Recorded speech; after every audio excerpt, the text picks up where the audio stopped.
She's like, she's doing 8 things, and she knows that they're going to the back.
Oh, you think I don't like them. I just don't think they're like they're cheap.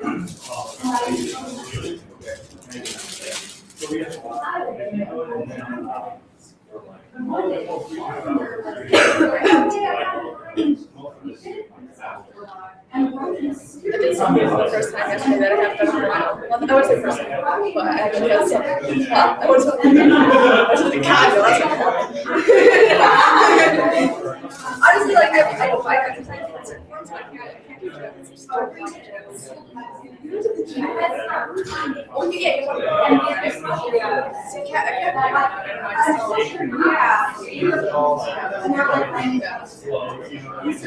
I might go to one, actually, when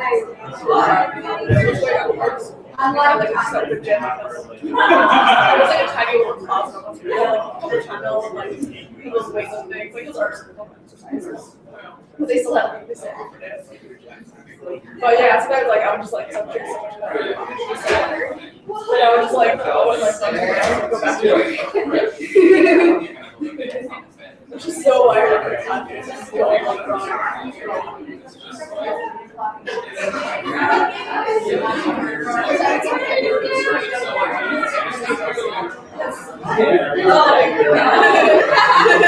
It's like a family like got over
I love this. Wait, 3D.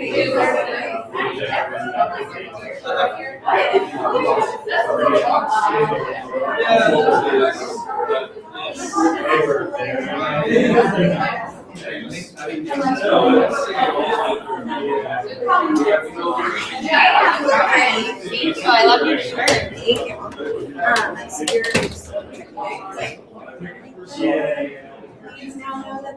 I'm bummed that I have to do it. Okay, I okay, so you wrote it on your arm because you were like doing this, and I was like, oh yeah. I mean, Okay. That's fine. But you're good. Good enough. I'm sorry. We'll make it painless. It's really not a big deal. Like, who decided? I don't know. It just sort of happened. I know, that's what I'm talking about. And even like things that happen when there's expectations that are like one individual, like happen to me, right? And I'm like, You know, so funny. I didn't even do that. This is such a good reminder. I sort of and I was like, yeah. And then, like, so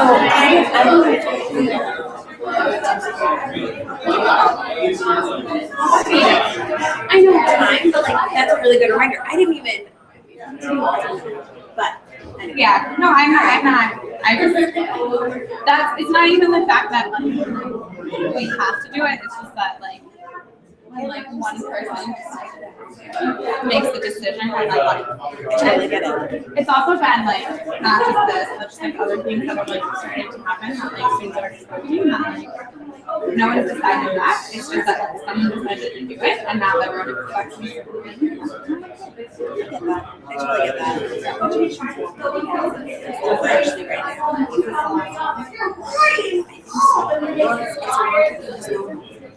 So it's like, we're putting governance through right now to be like, because we were like, we kind of want to do it separate, but like, who do we even, like, who's in charge of it? Like, do we? So it's like great. There's so many holes. You know what I mean? Like there's so many like, oh, what's this? Well, it's like when you find out, you like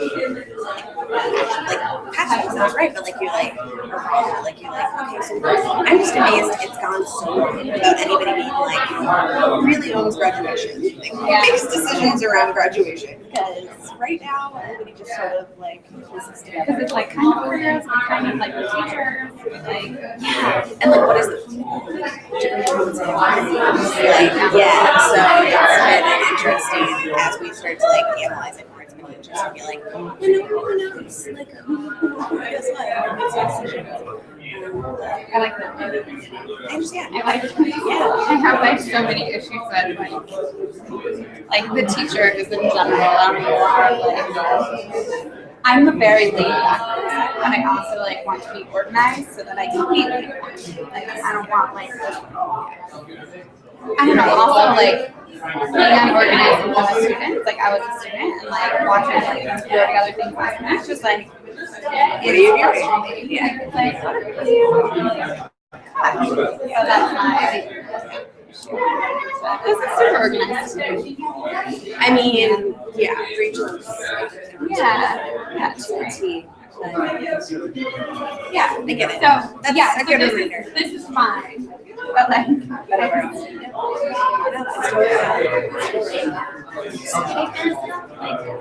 Someone said that like oh, she's 3 is going to be the last week, and I'm just like, what are you talking about? Like, that's not true. This is not happening. So like, it's stuff like that. And I'm just like, who's making this decision? There's no filter. It's like go out to lunch. So we went out to lunch today. But like, even like, I feel bad that I don't know these things. I think it was like yesterday, and it's also my fault because I missed last week so I like didn't get to see, and then the vice and I didn't pay attention to, so I haven't been back to. But I mean, it still should be regardless of should be doing so. Cool. It's great. I love this place. I love the food. Yes, I know all about this. I love like and stuff. It's been weird coming back from San Francisco. They're more organized. They have less teachers and like all that stuff, but I feel like there's just no excuse for us to be unorganized. Hi. Thank you. I haven't seen you in so long. 2 lives. How's it going? How are you? You're coming out tonight? Yes, after Natalie's MFA. Oh. Because Yes. She finally finished her MFA and her master's in film design. Film, okay. So her film is showing on the 6th. Cool. So if you're interested, Let me know.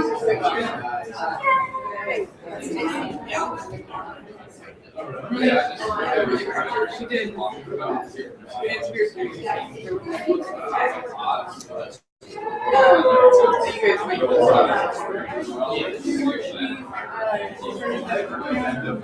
Part of the reason she finished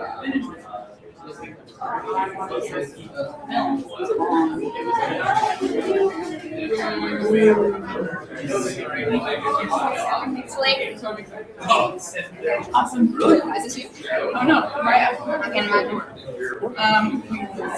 Over there. I think that sometimes it's just really sad to think of, but like,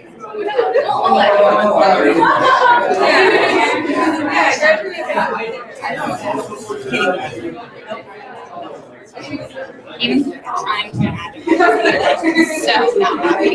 So it's like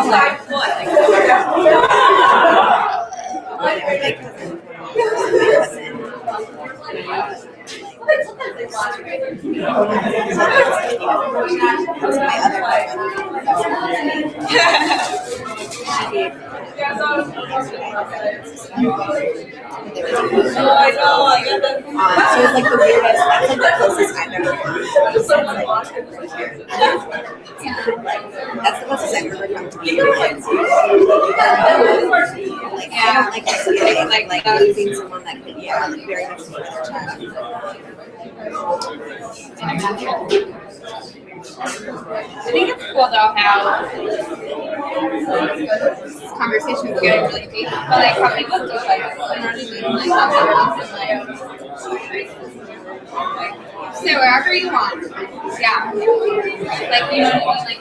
Like overcome things like that, and then they're like stronger. Because like bodies and voices so crazy. If I for any degree, for me, Yeah. Do you want to set it up? And yeah. Yeah, why don't you set it up? I mean, you guys have like really big problem here. Hopefully the bulb won't go out too. That would be great. I think I was just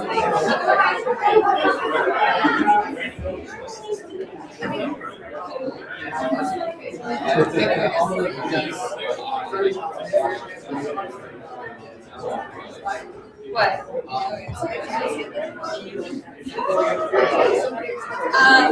We can close the mic.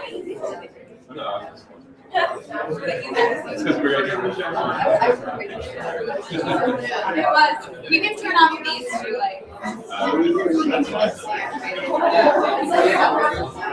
Is that you?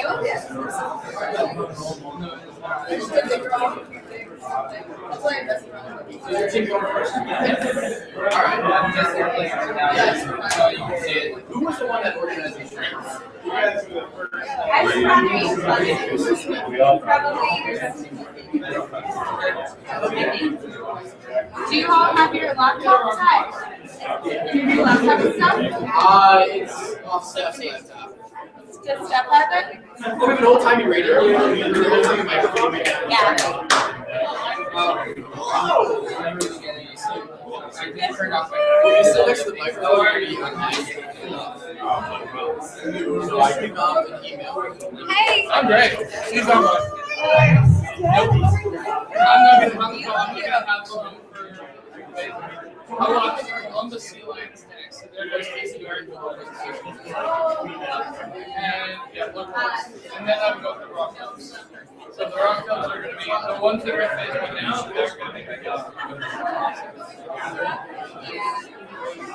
Yeah.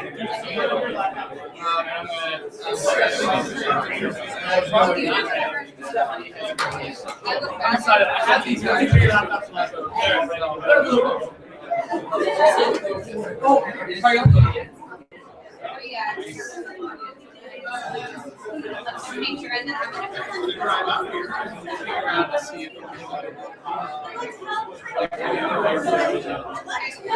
I always have to do that in the Chicago Tech game. Well, just because I'm just one of those people who like fundamentally apparently like, you just want to kill fire. Alright. I think we're clear.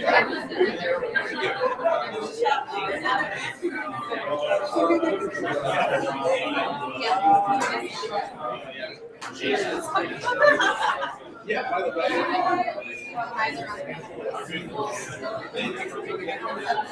Cleaning with a marker.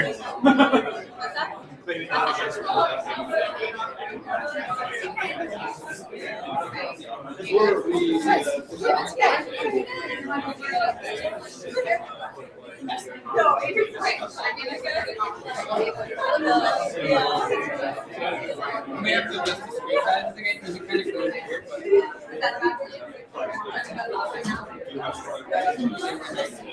Yeah, I would say it's kind of interesting. This is good.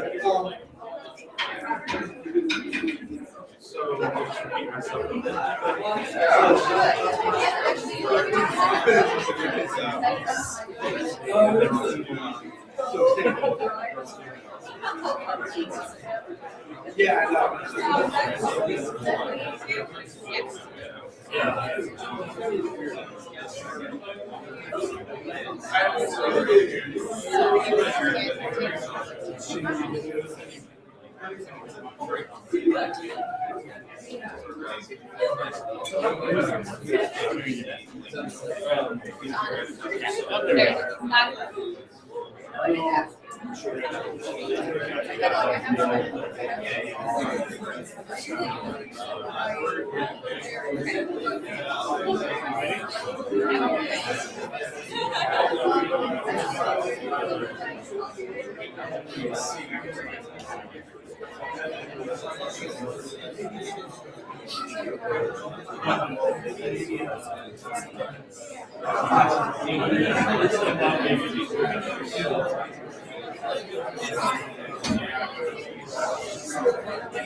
Yeah. Morning, guys. Grab a seat. We're gonna get started here in just a little bit.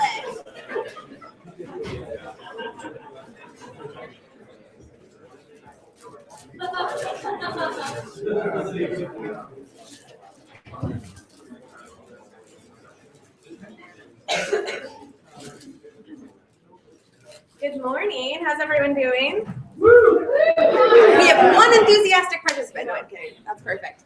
I'm Jill. I run the career program here at Deb Bootcamp. Hi, Jill. And we're here for the graduation of Fiddler crabs. So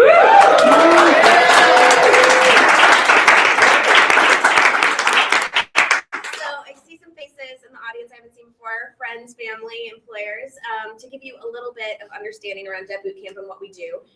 We're a 19-week program, and the students that you see over here spent 9 weeks before they even got to campus doing a little pre-work with teachers online. And they spent 9 to 15 weeks with us here in the space. And the final projects that you're about to see, they actually pitched the ideas themselves and then built them over the last 8 days. So everything you've seen was done in the last 8 days. They haven't gotten much sleep in the last little bit. But before we get them up here on stage to present, I'd love to introduce Casey, who is their cohort lead. Just to say a few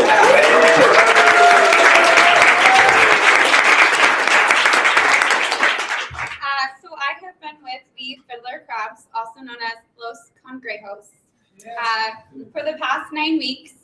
So I've been fortunate enough to see them grow as humans, become better communicators, team players, in life, better people. And as developers, they've learned a crazy amount in the last 9 weeks. And I've been impressed with them literally on a daily basis. So this is kind of sad for me because it's their last day. But these projects you're about to see are a culmination of their time here at DBC. I asked them to set goals for these projects.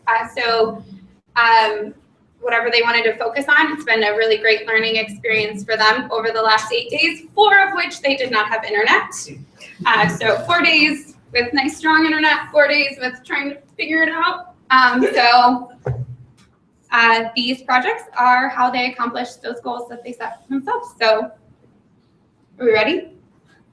All right.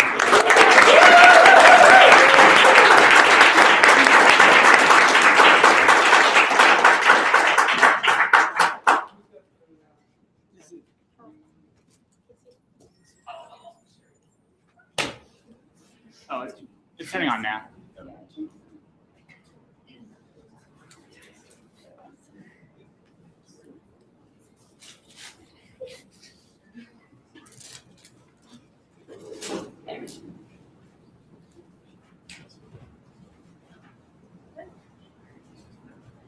Good morning, and thank you again for coming. We're Team Genie. I'm Kay, and I play tennis. Hi everyone, my name's David, and my favorite sport is basketball. Hi, my name is Ricardo, and I play soccer. Team Genie is a platform to manage recreational sports teams. Ricardo happens to be the captain of his soccer team, so he's going to show you how Team Genie can help him. As a user of Team Genie, I can see my teams both from the captain's perspective as well as if I'm a player who is not a captain. In this case, let's go ahead and click on Good Times FC, which is a team for which I'm a captain. One of the main issues that captains have to manage when they're managing their teams is the attendance of their players. For example, you need to get an accurate head count in order to accurately plan your substitutions to see if you need to call in more people or if you need to tell them to stay at home. Not having an accurate head count is really important, or having an accurate head count is really important because if you call too many subs, you're going to have a bench that is too full and people are going to complain they're not getting enough playing time. On the other hand, if you don't get enough people to come out, then, well, first of all, you're probably going to lose. But second, you're going to run everybody to the ground, and that's also not a good thing. Typically, this is done through email or through text message, so there's really no central way of keeping track of RSVPs for each of your individual players for each individual game. And that's what Team Genie does for you. You can see on the screen that there are 8 people attending the next game. That's a lot of people attending, but it's still not enough to field a full soccer team. So as a captain, I can text or email my teammates, let's text them in this case, and see if anybody is willing to join our team.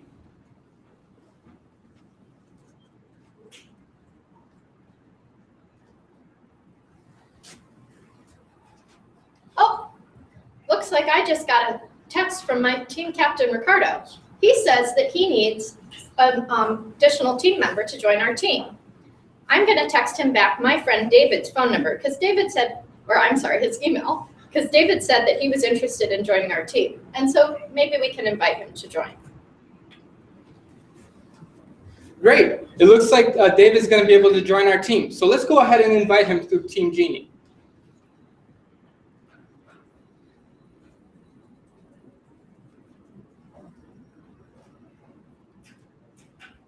Excellent. Now that we've invited David to see our team, let's take a look at our roster page.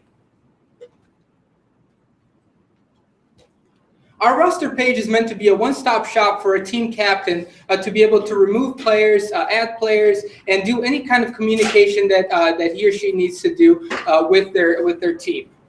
In this case, one of the most important things that a captain needs to manage is manage the payment system for their teams. Currently, a lot of captains actually have to front all the money to pay the dues, and that can be upwards of $1,000. And I'm a human, I'm not a bank, so I'd not like not to do that. So we've integrated Stripe payments with Team Genie so that players can automatically pay their captains. And also, we've integrated a mark paid button so that if the players decide instead of using the API, they just want to hand us a check or hand us some cash, we can also manage our team that way. Since David joined our team late, let's just go ahead and charge him $40 for this. Sorry, David. Well, now that David knows how much he owes me, he's going to go ahead and walk us through Team Genie from the perspective of a player who is not a captain. Thank you, Ricardo. So now that Ricardo's taken us through the captain perspective of the website, let's go ahead and take a look at it for the player. we could make a new team, but let's take a look at the Good Times Football Club. Two issues we wanted to address for players. One was payments and the other was communication with your team captain or with your team. But first, let's respond to Ricardo's invite to his game. So I know that I'm available on April 8th. So let's go ahead and check off that I'm going to attend the game. Now that I've RSVP'd to the game, I will now receive automatic emails prior to the game. One thing we found was that players often forget to show up to the game. So they'll say I'm available on that date and they won't show up. So what we have is emails that will go out 6 days in advance and 2 days in advance of the game to remind players who are in the game. And the second thing, I know that from Kay's text message that she wanted to let me know that Ricardo also needed more players. So let's go ahead and text Ricardo and to let him know my roommate's available.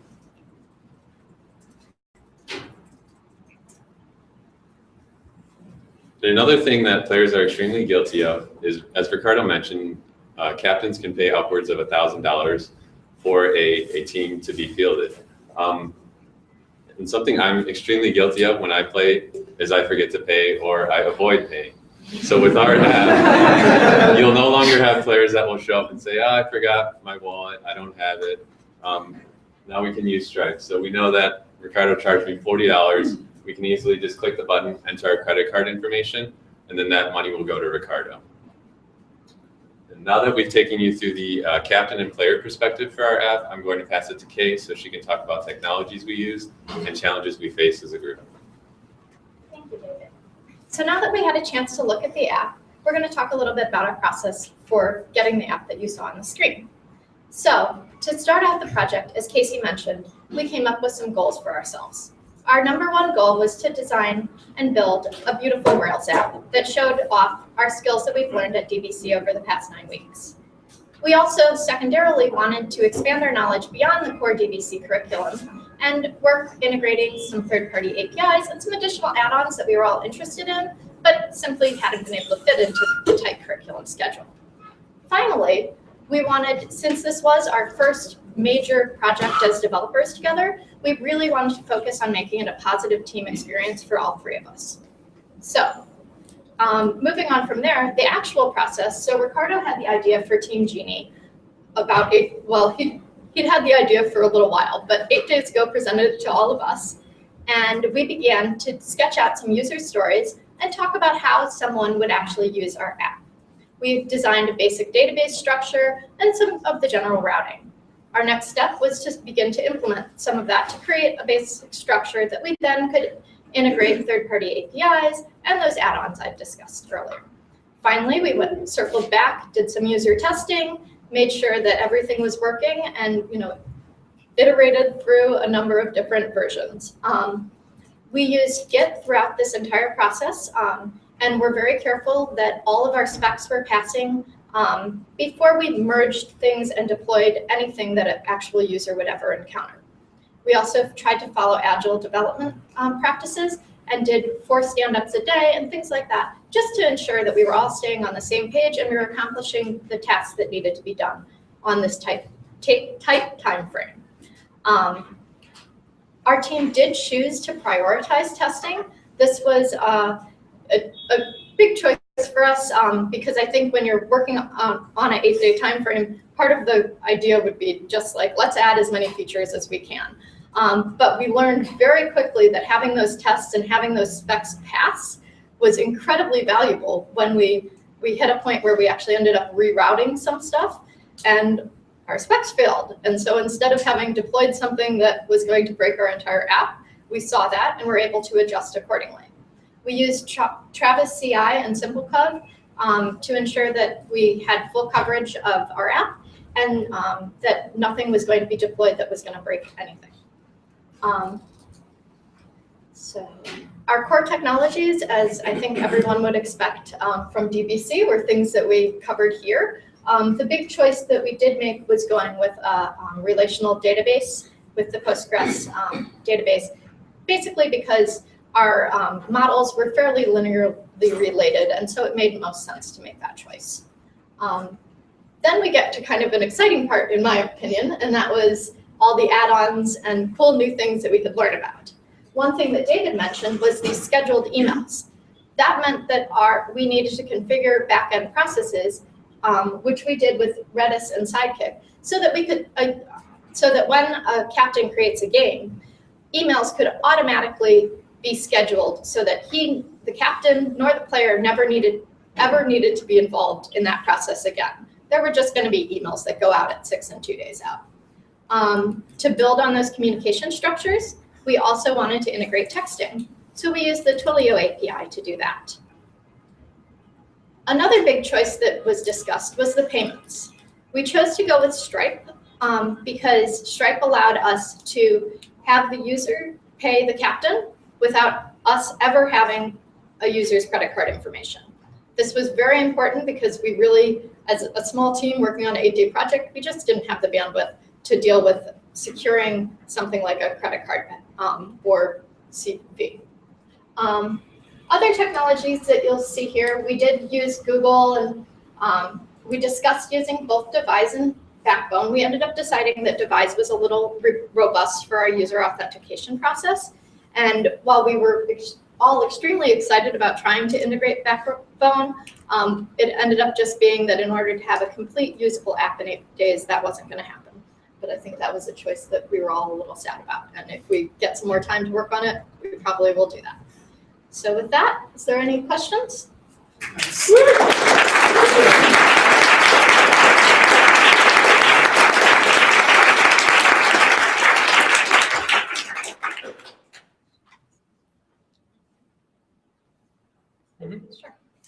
Given the short time frame, how did you guys decide how to divvy up work, and did you pair a lot, or did you find yourselves mostly working solo? I feel like, I mean, with the 3 people, one person had to work solo, so we balanced that a little bit and made sure that we paired enough to where we were all comfortable with each other's work, which is really helpful in order to get a set of fresh eyes when we're looking at Stripe API, for example. We've been working for a few hours and just need a set of fresh eyes to look at it. So we tried to incorporate as much pairing as we could, but I mean, by definition, only 2/3 of the time can be pairing.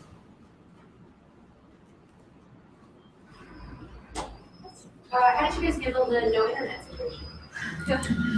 Well, I think that we are all now big fans of McDonald's because McDonald's seems to have extremely strong wireless, and so between that and using our phones, unfortunately, when we were doing this, obviously we could do a lot on localhost, and so but it was a challenge. It was definitely.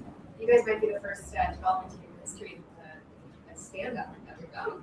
So the wireless actually comes into the building, which is a little creepy because McDonald's is very far away in the merchandise mart, but We don't know where McDonald's is. but it works. We just know they're providing us internet.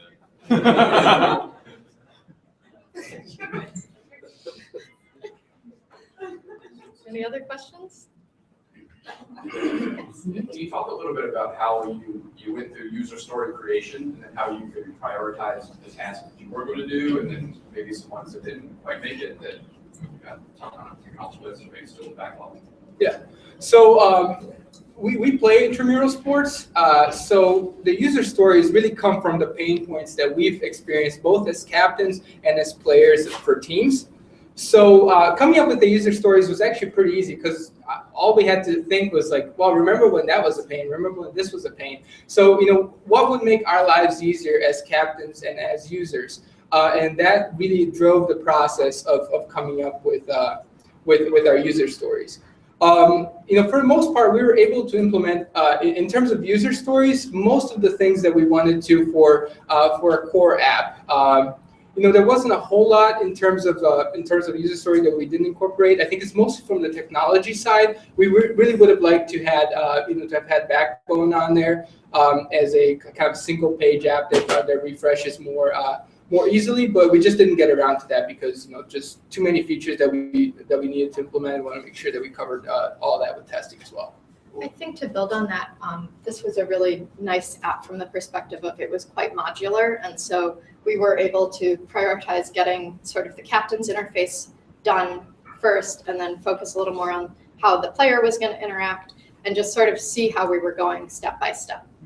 Yeah, and it's not, we used it from a sports management perspective, right? But this can really be expanded horizontally into other fields. Say, for example, you have a team of volunteers that you need, any kind of recurring event that has the same people coming over and over again.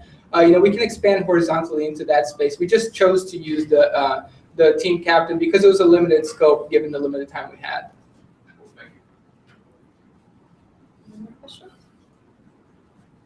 Oh, Can you talk through setting up the Twilio and like that process of learning and implementing that was like?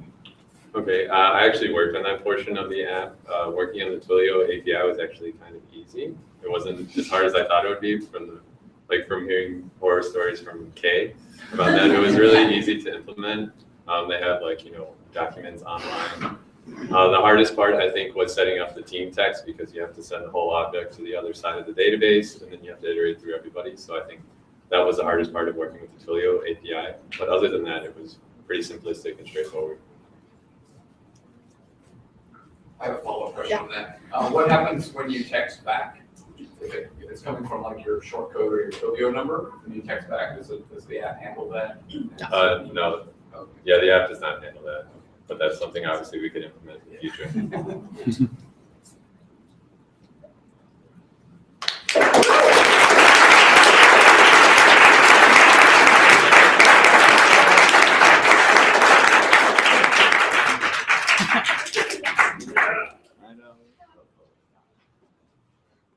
It's easy to give everybody a high five.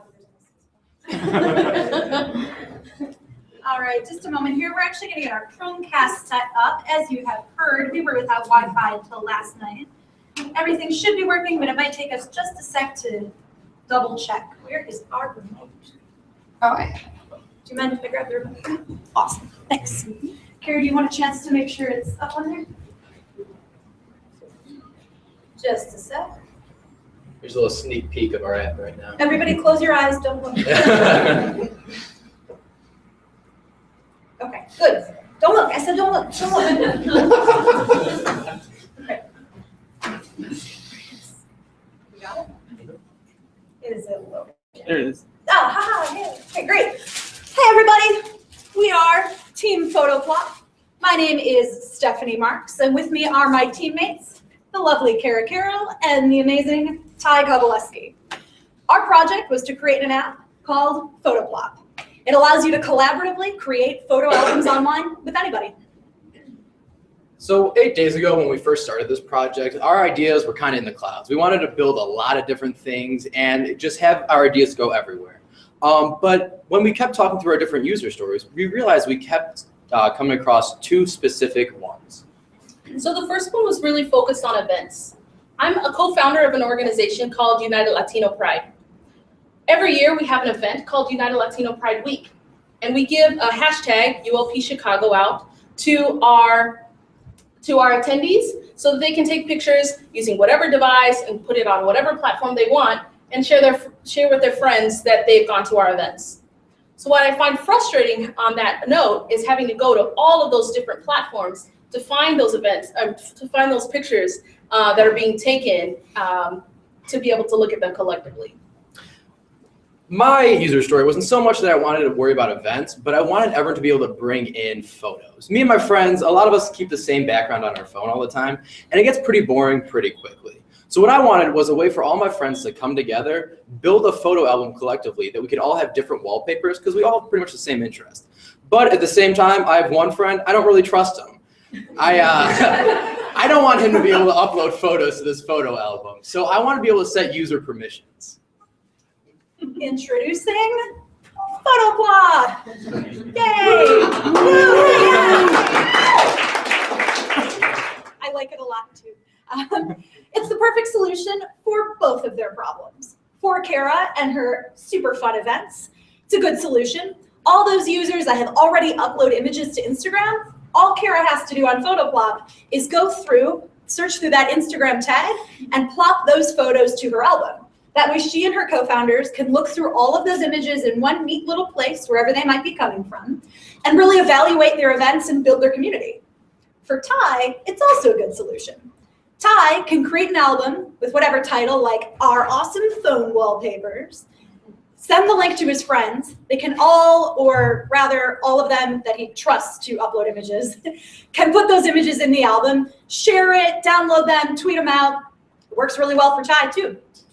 So we took those 2 user stories, thought them through, had a bunch of discussions, and landed on 3 priorities that really shaped the way that we developed PhotoPlop, and we wanted to share them with you. So the first priority that we came upon was having a mobile-first approach. We know that if we were going to focus on photos, we had to focus on the source of those photos, which were primarily going to be mobile devices. So every decision that we made had to be driven by the perspective of a mobile user. The second priority was usability. When we say build a photo album collaboratively with anybody, we really wanted to mean anybody. We wanted any user to be able to go to our site and understand how to use it based on previous experiences with other sites, with our concept still remaining novel, of course. Be able to share that album with anybody through Twitter, however they want to send out a link, and have anybody they share that with also be able to build on it regardless of any limitations they might have on using it. And then the third one was no nonsense. Early in our time at DBC, we learned about the single responsibility principle, which basically says that everything should have a single job and it should do it well. We wanted to apply the same theory to PhotoPlop. What we were looking to build was a social media tool, not a social network. One of our first decisions, and with this in mind, one of our first decisions was choosing a type of database. There's this really cool database out there, Firebase. It's a NoSQL database and it updates in real time. We thought it'd be awesome to have our photo album update like that. But then we thought about the size and scalability of our app and realized that a SQL database would handle it a lot better. So instead of Firebase, we decided to choose Postgres. Of course, we used a lot of technologies in this project, but we just wanted to focus on what we thought were the 4 most important. The first of which is Cloudinary. Cloudinary is an image hosting service that we used as a database for our images. Now, the cool thing about Cloudinary is it lets you make transformations to the images that you've hosted by appending just a little code to the end of an image's URL. This allowed us to easily crop images, rotate them based on EXIF data, even zoom into a face on an image for a thumbnail. It's really cool. The next technology that we wanted to highlight was Foundation, the front-end framework we chose. We thought Foundation would be an awesome solution to our look of our front end for 2 reasons. First off, they are really focused around a mobile-first approach, just like PhotoPlop. And they had a lot of really nice options out of the box for displaying grids of images and the ability to scroll through and preview those images, which ends up looking really nice, as you'll see. Another tech was OmniAuth. We didn't want to require our users to make an account on our site. And if they chose to log into our site, we wanted them to be able to use an account that they already have, like Twitter. OmniAuth allowed us to do that. The last important tech was Instagram. As we mentioned before, our users on PhotoPlop can actually enter in an Instagram hashtag and choose to add public images from that hashtag into their album to block them. Instagram's API was instrumental in doing that, and it was surprisingly easy to work with. So, with those techs in mind, are y'all ready to see PhotoPlop? Yeah! So today's a pretty big day for us. We're graduating from DBC, so I decided to make a PhotoPlop album to share all these memories with all my friends. Kara over here is really good at taking photos, so I shot her a text saying, hey, can you please collaborate with me on this? And collaborate I will, and I'm gonna have you guys join in with me. So I clicked on the link and I got to this album. It's called DBC Demo Day, which is also the hashtag that we used for this album. And it's pretty easy, even though I'm not logged in, to take a picture. So let's do that right now.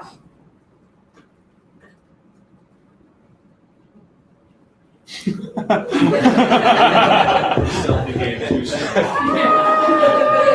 hi, everyone! All right. I think I saw someone blink back there. We might need to go again. No, I think we look awesome. I could put a caption, but we have no time for captions right now. So one of the main stories was no nonsense. And I realized that since this site's pretty new, Kara probably doesn't have an account. But I knew that she would have a Twitter account, or she would just be able to upload any album since we didn't set any permissions on it. All right. So that makes a lot of sense. One way Time might use it. If my projector will change. Just a second. There we go. So how did we manage to make beautiful photo block? As you can imagine, there are a lot of other exciting features in there. You can edit permissions if you're like Ty and you don't trust your friends. You can share it on Twitter, all sorts of fun things. Because we don't have time to demo all of those features, it is live online for you to take a look at photoplop.herokuapp.com. We would love to talk about it more after our presentation with you one-on-one. As you can see, it was a pretty good success. There were two things that we really attribute that to, which both fall under the umbrella of continuous testing. A big value of us was to have thoroughly tested code. We used our spec for that. We ended up with a test coverage of 90%. Pretty okay for 8 days, if I say so myself. The other thing was user testing. Usability, like we said, was very important to us. So we collected a lot of different testers, DBC students, staff, family, friends, anybody who would listen to us for 2 seconds, and asked them to take a look at our app. We had a specific list of questions that we asked them, took that feedback and rolled it back in. It was important to us too to make sure that we gathered this from people with color, vision deficiencies, and other accessibility issues, which have been accommodated for in our app. So, with all of that said, we're pretty proud of Photoplop. We're Team Photoplop, and we're now open for questions. Woo!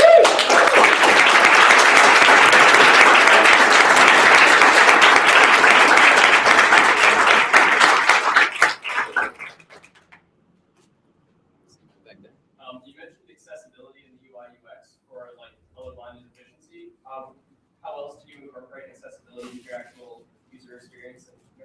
Oh yeah, so we actually had a whole meeting where we sat down and did research with the about the Americans with Disabilities Act and looked a lot into usability.gov was particularly helpful in finding ways to write our code that would be accessible to screen readers and other adaptive devices that people may use.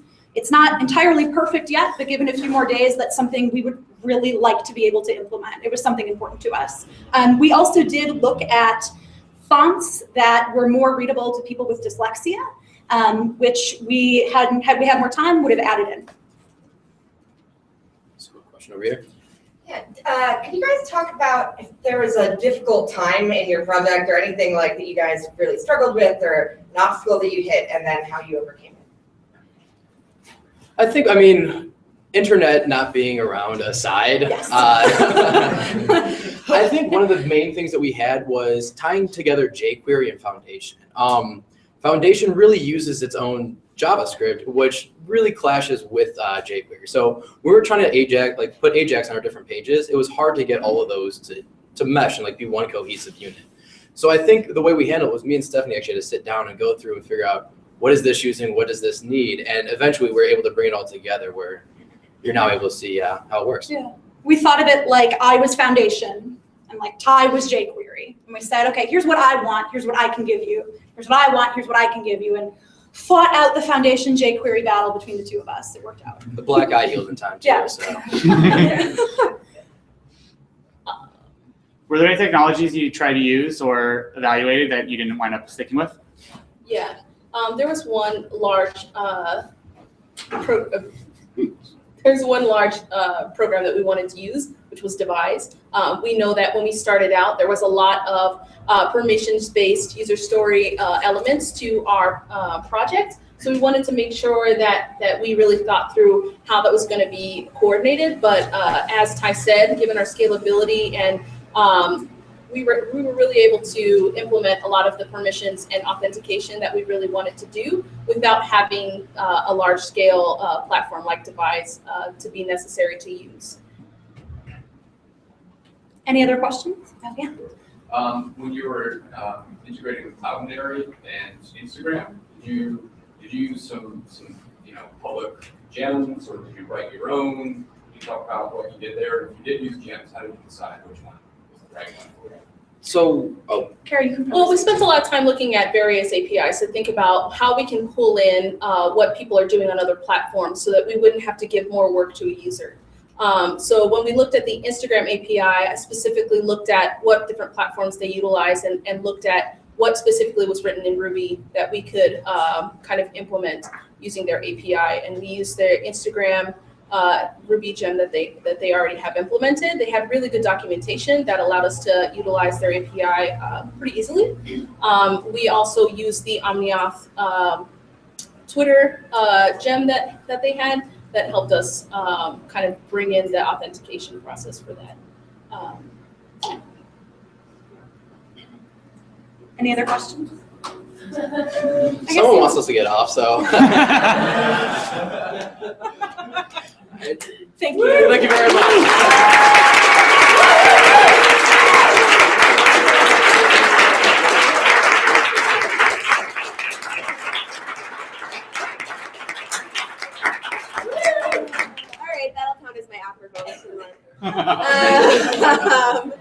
Thank you guys so much for coming. Just a couple wrap-up notes before we give one more huge round of applause to Fiddler Crabs.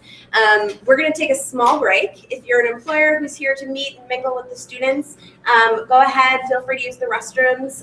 The women's bathroom has a code on it. It's 533. You do it so many times, it's like you just know the buttons. And then the men's bathroom doesn't have a code on it, so you guys can go right in. Students, you're gonna go back in program, and the rest of us will meet back here in about 5 minutes and get some time to mingle and get to know each other. Thank you so much, and let's give another round of applause.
Yeah!